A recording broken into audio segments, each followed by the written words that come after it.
honestly, Wendy, I'm not joking.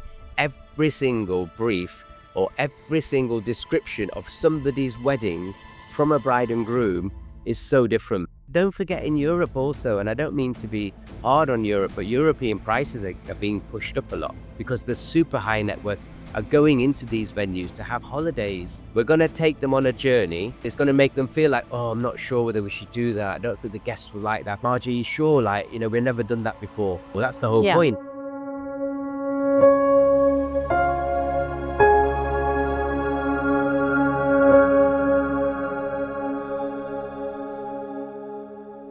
Hello, Raj. I am obviously a very long time fan, follower, friend, and colleague of yours. Very excited to have you here. I think that the world is going to be very lightened by your ability to understand the complexity of weddings and events, as well as the art and finessing the whole idea of the experience. I think that you are a connoisseur when it comes to luxury events, in particular, the ultra high net worth clients that come to you for something new. I think that we can all say we want something new, but it does really take a certain type of passion and person to execute on what that new feeling is, and being able to bring to life the most extraordinary events that we've seen you work on over the past, what is it now? How long have you been in the industry? So I think we were working this out. We started around 1991 as like an event planner, but before that we did helium-filled balloons, but it's a long story. Incredible. So 1991. So I can imagine the evolution of weddings and events in your lifetime, going from doing what I'm sure was local events to now luxury events, destination, multi-day experiences. It's phenomenal that you've been in this industry for this amount of time. Raj is quite a unique person, and Silverfox Events, whilst established in the UK, works on luxury events, in particular South Asian weddings and events, bringing that European flair and experience to life, both locally and abroad. You've been in the events industry for over 30 years. Can you take us back to the beginning and share what drew you to events and how your role has evolved from planner to what you now call as an event architect? Wow, that's a massive question. I have to go back to card shops when I was a kid, because my mum used to have card shops, and we had the most amazing card shops. They're called Schwazier and Cart. And we were in a very predominant sort of Jewish and white area as Indian people. And then from our card shops, mum developed like helium-filled balloons. And that's when we realized that there was a gift. It's like a gift that you could give, like a balloon with a card. From there, we realized that helium-filled balloons were being used on weddings. So then we started doing English and Jewish weddings. We were doing probably 11 weddings a weekend at one point. Then we moved on into using those helium-filled balloons into Asian weddings, because instead of doing 5 tables or 11 tables for a British wedding, an Indian wedding would have 50 tables. So we weren't bothered that we were Indian and going into the Indian market. We were bothered that there was 50 tables there to decorate and not 10. And that was it. Simple mathematics, economics. My mum was really clever. To really cut a long story short, the hotels were really struggling with Asian weddings at the time. We then went in as a management team and we said, look, we can help you run these Asian weddings, although we didn't have a clue. And then we started running some of these Asian weddings. So 1991, we set up Pile Function Organizers. So my mum was probably the first South Asian wedding planner worldwide, I would have thought. So she had Pile Function Organizers, and then we listed all the things that we could do for a wedding, like the mandap and this and that, and the dolly. And we started looking after these hotels because they couldn't control these Asian weddings. We then went to 1994, and then Leeds, Liverpool and Manchester, which is like the north of England. We basically had 50 hotel contracts, and you weren't allowed to book an Asian wedding unless you went through Payal Function Organizers. So we were the nominated supplier for 50 hotels, the Hiltons, the Marriotts. I then started lecturing to the Marriott cluster groups to explain to them how to do Asian weddings. How do we get £5,000 on a Sunday? Like, how do we do that? And we have no costs. I said, I can show you how. That's how we started our process. So we became consultants to hotels in the early 1990s, 1994. That whole evolution of our Asian market went because we kept pushing. We wanted to become the Western version of an Asian operator. All our Asian events were very cultural and had lots of intricacies with traditions. So we were elevating our Asian weddings to a Western society. So we were blending the two things. I was born and bred in England. My parents are born and bred in Africa, although they're from India. But when you put the two things together, the Eastern culture of Indian and the Western upbringing that I've had, that's what Payal was all about. Around 2005, we realized that the food was really letting us down. So catering was a bit of a mission. And we kept using these little restaurants to do outdoor catering. And then we realized that there was Bengalis and Sikhs and Gujaratis and Punjabis and like South Indians and all this different food. There wasn't one caterer that did all. So Oh, we decided to build, a £500,000 production unit in 2005, one of its kind again in the UK, to do a multicultural catering operation. So Payal then became an event planning catering business. And 2015 was a very pinnacle point for us, where my mum continued with the Payal brand, and me and Sheetal, I had my first TV show called The Big Fat Asian Wedding on Channel 4. And that's when me and Sheetal decided that we've done event planning, we've done catering, let's go back to what we love. We loved putting the event together. We loved the architecture of the event, the entertainment, the lighting, the buzz, the vibe, the fun. So that's when we set up Silverfox Events in 2015. The minute we did that, it was destination. First inquiry, Ibiza. Second inquiry, Tuscany. Third inquiry, Florence. It was like Capri. Then we were going to Goa. Then it exploded in 2014, our destination market. So we stayed in Europe then, really, from 2014-15 to COVID-19 shut down everywhere. Pile shut down, Silverfox is shut down. We regroup, and then we basically started again in 2021 September, going on to 2022 with the Silverfox brand. We offloaded the Payal brand in 2019 because unfortunately my mum passed away in 2017.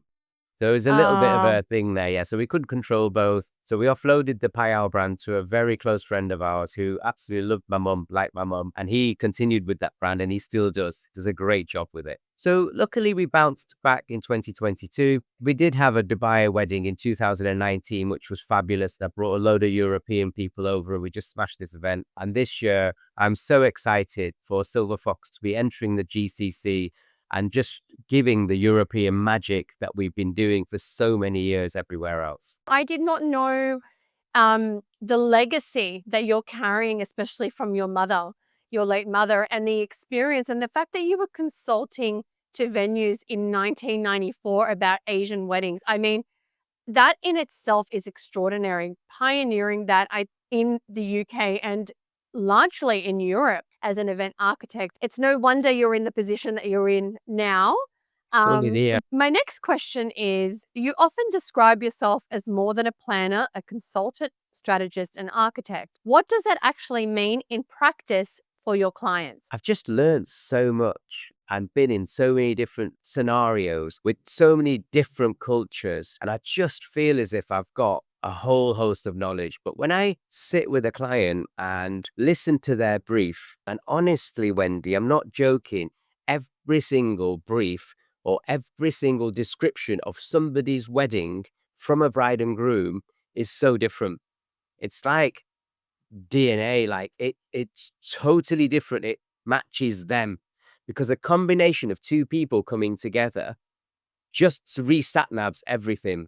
Whatever they feel, you've got all these things whizzing around your head, and they're not just one area.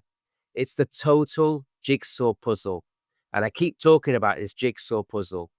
It's getting the right pieces in, and then you complete that puzzle for them. They've got the puzzle in their head, but it's for us to get the pieces and put them together. What I'm hearing is that you're given the ingredients, then you have to create the recipe. And Yeah. what the result of that will be, which is the amazing sensory experiences that you create through taste and Yeah. smell and see and, touch and all of these wonderful things that you bring to life, is a different result for each client. Yeah, different result every time. So it's Yeah. almost like another thing where they can see the finished product plated, and then it's for you to deconstruct that dish, then go and find Yes. the ingredients and then put it together for them to get. They can see the end product, but they don't know how to get there. They say, well, you sort that out. I think that's really important because whilst you are a cultural expert, culture doesn't just mean your country of origin or the food that you eat. There are so many different elements that are a reflection of your culture. We often in my background, talk about the fact that the Australian Lebanese is very different to the French Lebanese, who are very different to the Brazilian Lebanese, right? So even though we are DNA-wise similar, in fact, what we appreciate and what we look for in our celebrations is entirely different. We speak about the culture of background, which you are an absolute connoisseur, in particular on Asian fusion weddings and events, and of course the European market, and bringing in that element of luxury. But how do you tap into the soul? How do you tap into the personality? How do you build that rapport and actually have them share with you? Because these are $2 million plus events. You're working on extraordinary milestones. So we're missing one thing, and one thing is background and character. Although you have cultural differences or a cultural upbringing, you also have a character. Are you very methodical in the way you do things? Have you been brought up with an artist? Was your mum an artist, and did you have arty things around you and abstract art and weird colors? Like, what is your character? Where have you personally come from? Just take you as a human being, as a soul. Your soul has its own character. Then you mix that with the second soul who love each other, but two souls might love each other, but they might not agree on a lot of things. We're Yes. creating this thing that they need to have this celebration and this wedding to put these two souls together. It's really complicated, but people need to read into that character also, not just where they come from. I'm an Indian. I have the most complicated background.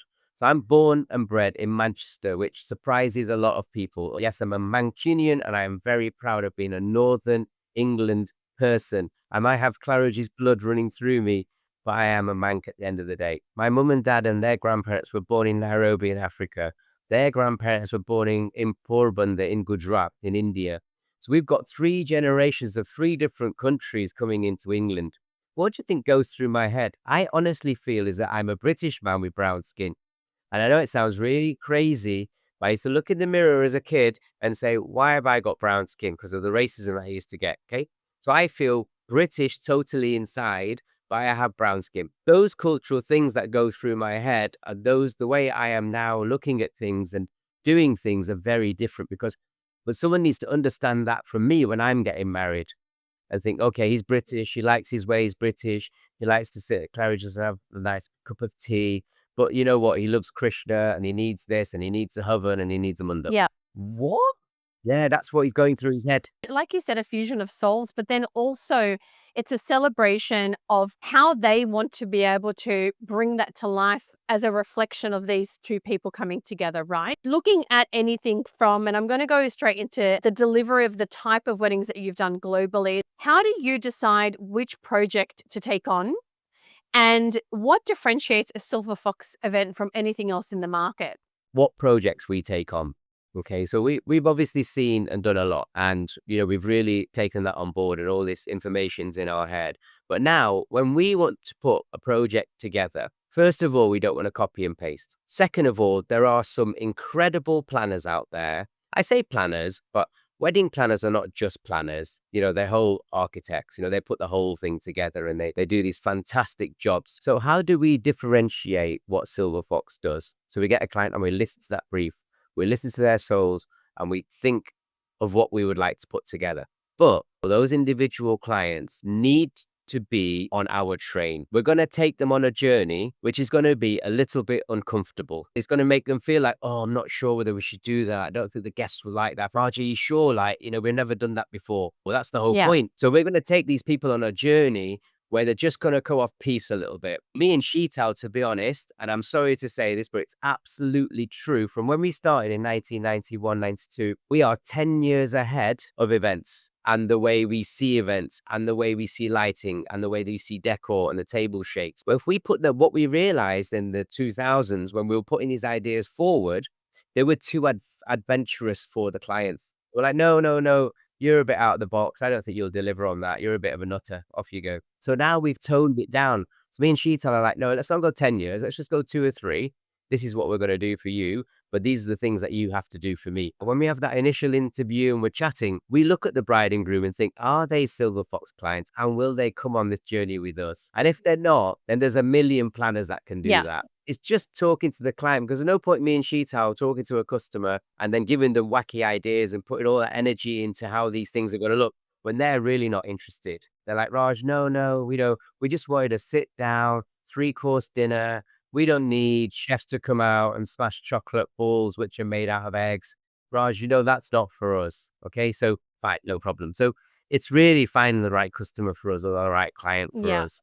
I think that when it comes to the way that the industry is moving and shifting is that there are two types of couples. There are the ones who are, I just want the 3-course, meal and I just want to be able to sit down. But then the ones who are really thinking outside of the box and those who are getting married in Europe and across the GCC and UAE, which we mentioned earlier, why would they come to you? What is it that you feel like from that perspective you want to offer that market? Yeah, so we looked at the Middle East from 2018. We researched it. 2019, we pulled off a spectacular event with the Armani group. But every single artist that was on that event was European. And we realized at that point that what we've been doing in Europe for many, many years was very, very different of the offerings that we were getting in the Middle East. So then we were like, are you sure we can't find entertainers that will deliver like we deliver? Are you sure we can't find florists that do it? But the set designs are slightly different. Now, this is not saying this is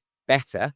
What I'm trying to say to you is it's just a bit different. The European delivery of an event, everything about a European event is very, very different to when you bring in that to the Middle East. And the events that I saw in the Middle East and the suppliers that have developed their ecosystem around the events that are consistently being foot flowed, it's no one's fault as such.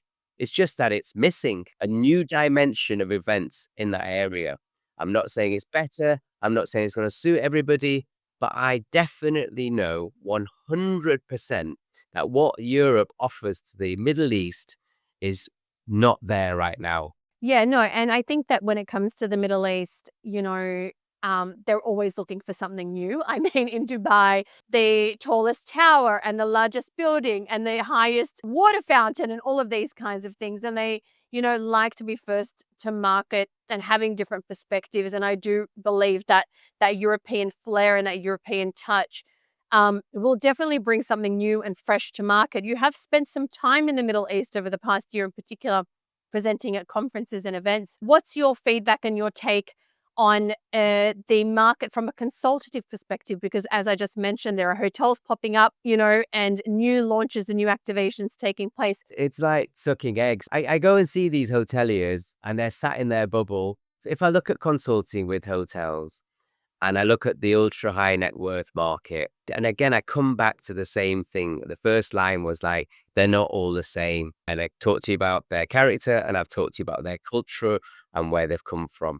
So when these inquiries come into these hotel groups, I can genuinely, because of the 35 years I've had in this industry, sort of work out very quickly what we need to pitch and what needs to go forward to take the sale forward. A hotel group has amazing teams of people because it's a mechanical machine which runs correctly. And I reckon 5 to 10% of that mechanical machine has a creativity area and a knowledgeable area, which is then used on an inquiry coming into a hotel. But that particular creativity area and that knowledgeable area that they have is small in comparison to the rest of it. They can't spend time on there. There isn't enough people in the industry who've spent the 30 years knowing that knowledge.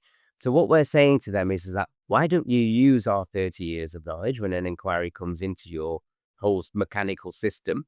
We will tag team with your creative team and your salespeople there, teach them how that inquiry has come in and also what that inquiry is wanting to hear. And that's really what I'm trying to say to hotels. We've got the knowledge. We understand it because we've done the 35 years of graft and we've been through all the different mistakes and all the problems where you don't have the time and the knowledge to put that effort into those people. And you would never employ them as individuals in your company because it's not worth for you to do that. But tag teaming up a little bit and collaborating I think is the best way forward for them. So there's the foundational side of things, which is obviously understanding how to deliver to these markets and knowing what couples are looking for. And that IP that you carry, I think that a lot of hotels, a lot of venues definitely want to tap into. When it comes to tourism as well, of course, all of the different regions and the markets that you've worked in, your understanding of what the offering is in France versus in Italy versus in the Middle East, I also think is very important. Couples will come to you and potentially want you to make the choice. Where do we go for this wedding? Where can we create this experience? And essentially you're curating the event, but you may also potentially be curating the destination. Am I right? Yeah, absolutely. It's really important to get the right destination for the right family. I love Europe. I think it has a lot to offer. I still think there's places in Europe that have not been tapped into. There are some places like Montenegro, which are just so cool for the right event, but they don't suit certain events. There isn't a hotel in Europe that has 150 bedrooms, for example, to put an Asian wedding into. I might be wrong, so please all don't shoot me down. But around about Spain, Italy, France, Greece, they all have around about, they might have 150, but we don't have a hotel that say accommodates 200 bedrooms where I can have 400 people in a destination, in a resort in Europe. We have to come out of that area, or you have to drop your numbers, or we have to split our guests up. 100 people there, 80 people there, 40 people there. So the magic of a destination event, it doesn't work for me. I want to put everybody in my HQ. I want to have a communal hospitality area. I want the Masi or the auntie from the in-laws to meet the uncle from the outlaws, and they all have a chat and they have a cup of tea in the morning and they talk about their cultural differences and where they grew up in Africa or India or Zimbabwe or whatever. That's the magic. You look at the GCC, all of a sudden you've got a shed load of bedrooms. You've got wacky venues because all our families are everywhere. They're either in Canada or Australia or blah, blah, blah, So that connection is there. The weather is there. The venues are there. You have creative minds like us. They back on the venue itself and say, wow, we're at the Opera Garnier and yeah, but we've split in 4 or 5 different hotels and da, da, da, da, da. Where I'm saying, come with me. Let's have a look at this package instead. They've got whatever vision you want. If you want a Santorini or you want a backdrop of a castle or you want, a resort beach wedding, whatever you want is there. And then let us elevate that. Because the things with destination weddings, a lot of this is logistics and ensuring that the magic of all of these in-between moments can take place with your guests bumping into each other in the lobby or at breakfast or whatever it is, right? And it's that sense of community that you can create around these types of large-scale weddings, which can take place in the Middle East, and the hotels and venues are purpose-built for larger scale events. Still, when people have 50 to 70 guests at their wedding or 100 guests, the Middle East offers a tremendous amount of venues for them also. But you Yeah. have the luxury of dipping into Europe and maybe dipping into the Middle East or going over to Bali or going into Singapore. You can go wherever you want with that number of guests up to 150. As soon as you Yes. start getting to 250, 300, you're limited. As you're limited, then you may as well look in an area where you're not limited. Okay, you're not stuck on certain things. So the GCC offers weddings for all cultures, creeds, and numbers, has the capacity of having larger venues also, for bigger numbers. Don't forget in Europe also, and I don't mean to be hard on Europe, but European prices are being pushed up a lot. So the buyouts are a lot more expensive now in Europe, where they used to be post-COVID. The bedroom rates are going up and up and up because the super high net worth are going into these venues to have holidays. But because of the volume and the capacities that we have in the GCC,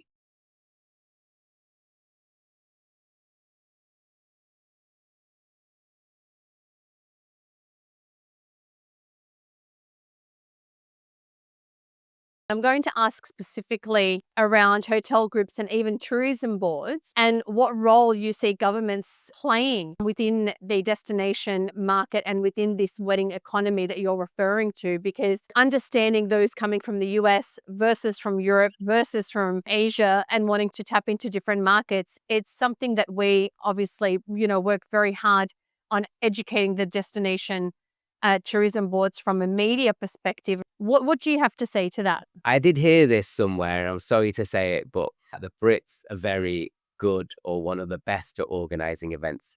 I don't know where I've heard that or where. I don't know if our training is like that, but the way we put events together in the UK and the way the Europeans do, and I'm not saying that the Middle East or those countries don't put events together, but we put them together maybe slightly differently. I think the service is, again, a bit more Western rather than Eastern. So I just feel, again, with the tourism boards, I think it's very simple that there is a whole wide world out there, and you've been very much influenced by your area and what's been happening in your area, and you wanted to attract area like from Australia, from America coming in. And all I'm saying to you guys is just keep your eyes open a little bit. And I've told you before, every single bride and groom or every single person wanting an event is not the same. So it's a matter of really learning about the world and how the world are doing events. And because we're in a very privileged position after so many years of trade, where we've done stuff in Bali and then we've done stuff in like England and Europe, that we really understand the different ways and thinking on an event. I just feel as if that knowledge is missing a little bit. They want to drive traffic. They really want to become world leaders in their destination wedding plan. I get it, but they really need to understand the sort of the rule book for the other countries as well coming in. A lot of the tourism boards have picked up on the fact that destination weddings should be a focus. Many don't know really where to start. Some have an idea because organically they've been receiving inquiries and they can see the uptake on weddings because of the nature of the hotels and venues and all of the service providers that are on the ground. But like you said, if you want to be a global hub for destination weddings and you want to be leading and you want to be attracting different couples from different parts of the world, you really do need somebody with a global lens that has worked in different markets and understands how they operate. I'm going to talk to your point about the Brits being some of the best in the world. I think it's because of the level of expectations of the client. People are coming, to the Queen's England, particularly those who are working within the luxury space. There is a level of expectation that, well, if I'm going to be spending £2,000 at a hotel, I better be getting X, Y, and Z right. Hotels and venues and tourism boards, please, we beg you to learn and understand what is actually involved in these types of markets from a cultural perspective, from a cuisine perspective, from a ceremony perspective. I'm going to speak from personal experience. I was working with a venue and they said, aren't Pakistani weddings and Indian weddings the same? And I said, Yeah. absolutely not. And don't ever say that to one of a client. Right? You often speak about the 5 senses and creating multi-sensory journeys. Can you unpack that and describe what a Raj Somaiya guest experience feels like from start to finish? So I think I learned this from doing TV shows recently when we did the BBC show, The Ultimate Wedding Planner, where I was a judge. And then we had to do these baby weddings with these amazing little planners. And then we had to build them. And then I taught them how I look at an event. And I think it developed there, to be honest. And that's where I came up with the events architect label. I think realistically, I would put it down to creating a movie. And why I started teaching is sort of saying to them, let's look at scene 1. That could be the valet and the guest arrival, or that could be going into the drinks reception area. We need to think about that scene, how it's set, how it looks when they first walk in. The whole point of these events is to make sure that the guest experience is the highest possible attention that you can get from a guest as possible. Weddings are boring. We've been elevating them and making them better. And the focus has always been on the bride and groom, that they've had the best day. But the 100 guests around them have had the most boringest day. It's a formality for them to attend these weddings. Now we're saying, guys, no, come to these weddings. They're fun. Like, you meet new people. We'll make sure that you have interaction and you're going to see some wicked stuff. So when they walk into that drinks reception area, what are we looking at, first of all? What are we listening to? Then you really start falling into the really cool senses, like smell. Let's really talk about smell, okay? And how that really affects someone's sensory experience when they walk into a room. Then you look at taste and touch. The best way is like emotional catering, where they touch the stick or they touch the something and then they put it in their mouth. And again, you're looking at it and maybe there's some sound around it. So having those beautiful Singapore slings on a bar, what do the bartenders look like? The whole thing is a movie scene to me. Now let's look at the architecture. We don't want to squash them in a small room. No, we want to make sure the food and beverage is absolutely on point. We want to make sure when they walk through and they give their coat to somebody, it's gone.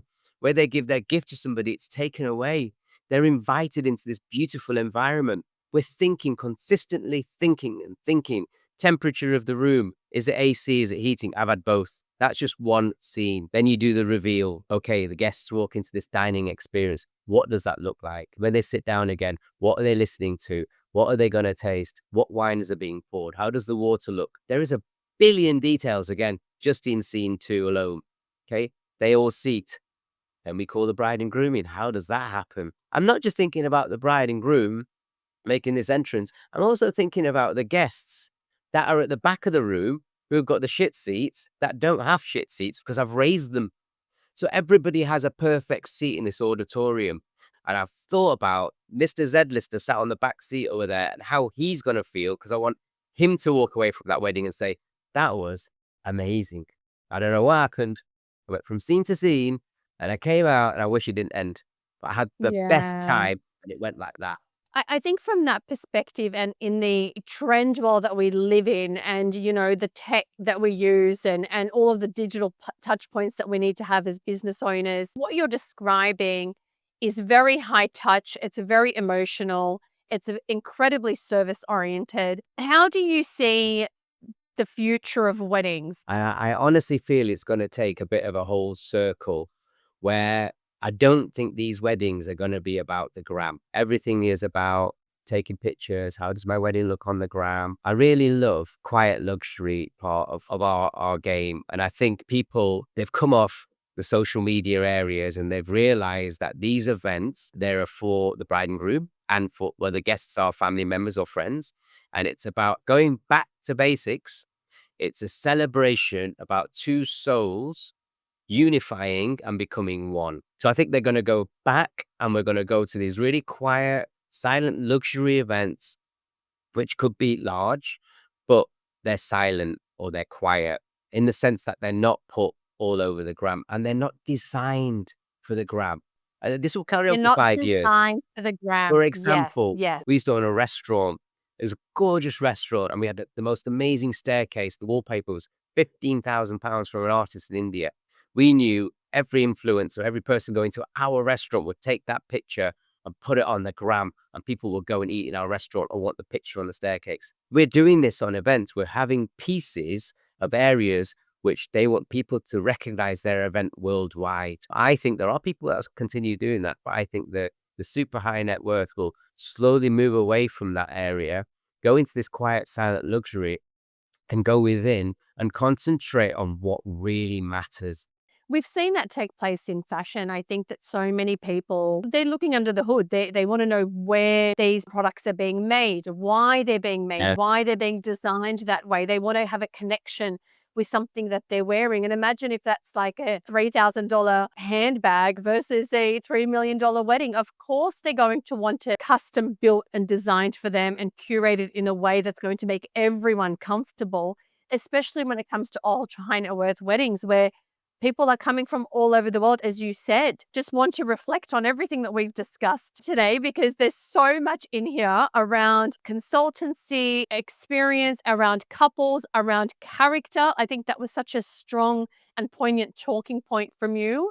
Character and culture. The 5 senses, I think, was an incredible talking point. Quiet luxury. Anyone, if it's a couple or a business or a tourism board or a venue, I think everyone has something to take away from this incredible conversation. My final question to you, if you could give one piece of advice to planners or venues who want to work at the $2 million plus event level, what would that be? If I am a person who's having a 50th birthday party, I want to spend $2 million on my party, or I am a groom, I'm a billionaire, so I want a beautiful wedding because I'm marrying the love of my life. There are a few things there I'll be looking at straight away. If I'm going to approach a planner, it's got to be probably from a reference. To get into that referral market is that they need experience and they need validation from the marketplace to get them up to that particular step on that ladder to be even recognized for that billionaire to give you a call. So then what I was thinking about was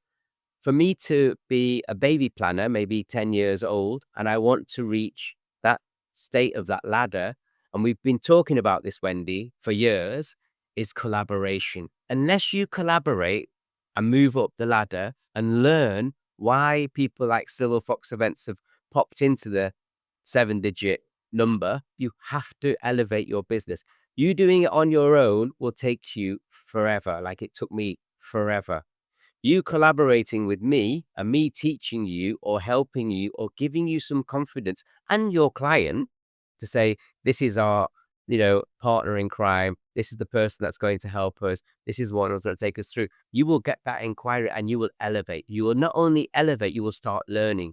So I do feel for planners, if you want to get into that marketplace, I would really pick on some amazing planners around the world, make them your mentors, do some collaborations with them, and get yourselves in that area. And people like myself, and there are hundreds like me out there because I've met them, especially at the DWS in Dubai.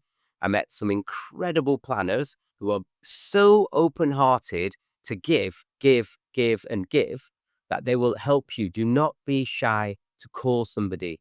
For venues, I think collaborating with the right partners and understanding the market, understanding an event with wealth, how the mechanics of that work. A lot of venues, and I keep arguing with them, don't have a list of planners to recommend. I don't know why. They'll have a caterer, they'll have a lighting guy, they'll have a florist. Man, put a planner on the list. Look around the world and what planners do you want to be associated to? What business do you want to drive in? Absolutely. And I think, yeah, it's about creating that win-win scenario with venues. I mean, you do have the venue groups that think that they can do it in-house. I think that's what we're referring to here. It's being very mindful of the fact that do what you do best in-house and what you're being paid for. What will end up happening is your staff will end up doing things that are outside of their remit, and you will have clients who have that expectation because you haven't referred a planner. You've told them they probably don't need one. And you're going to end up in a situation where, had you had a step of approval from the planner, a far